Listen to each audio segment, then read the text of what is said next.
Well, there's a sort of a number of references, for instance, to jazz music, and in a way, for me, it reminds me of my childhood because I grew up in the '70s in Afghanistan, which was a time when there was a great deal of Western influence in Afghanistan, an influx of Western culture in the form of books and movies and, of course, music, at least to a certain crust of Kabul society to which my family belonged. So I remember hearing jazz records growing up in Kabul. I remember hearing, that kind of music that to me was extremely foreign and mysterious and sounded so sophisticated. And so I kind of wanted to parlay some of that in this book.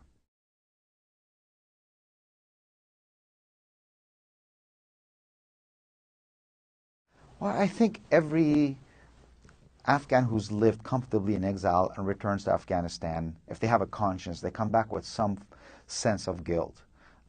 Because for me, every time I go to Afghanistan, I realize how fortunate I've been and how little of what I've accomplished in life has been really of my own merits.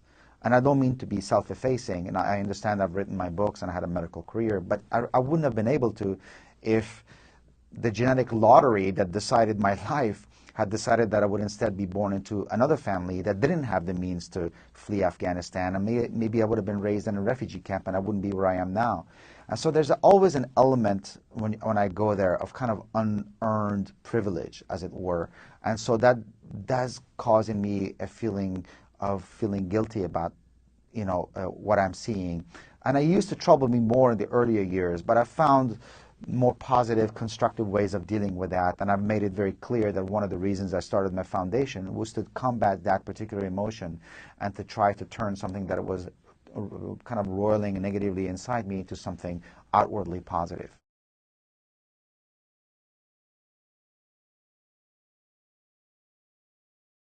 Well, I grew up in the final few years of era of peace and calm in Afghanistan, the 1970s in Kabul. I had a charmed childhood growing up in Afghanistan.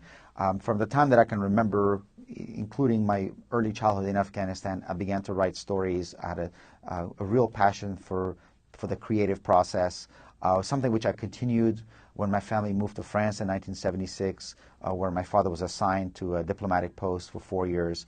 And it's something that I continued when we arrived in the U.S., when war broke out in Afghanistan and my family was granted political asylum in the United States in 1980.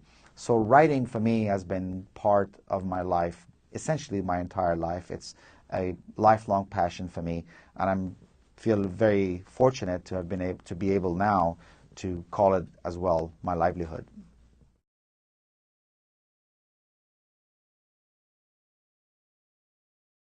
Well, I spent 2007 basically traveling all over the world for the novel and then the film adaptation of the Kite Runner. But I spent 2008 and 2009, most of 2009 with my family, really. My father was ill, so I spent quite a bit of that time helping my mother take care of him. I also started 2 or 3 writing projects, which really didn't go anywhere and in which I ended up losing interest. But I really began writing And the Mountains Echoed very late in 2009, so it really took me only about 2.5 years to write. So it's not like I spent 6 years working on this novel.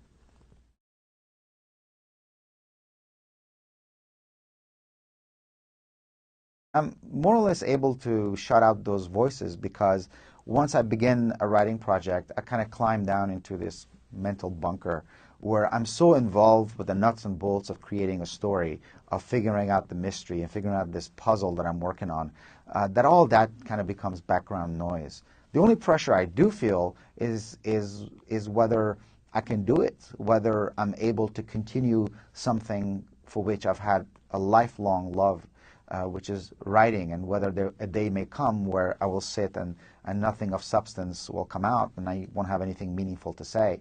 That is, something that I feel pressure about, something that is, to me, a little bit frightening. But that insecurity, I think, is something that many writers carry, and it's something that's healthy. It keeps you, trying, and it prevents you from being overconfident.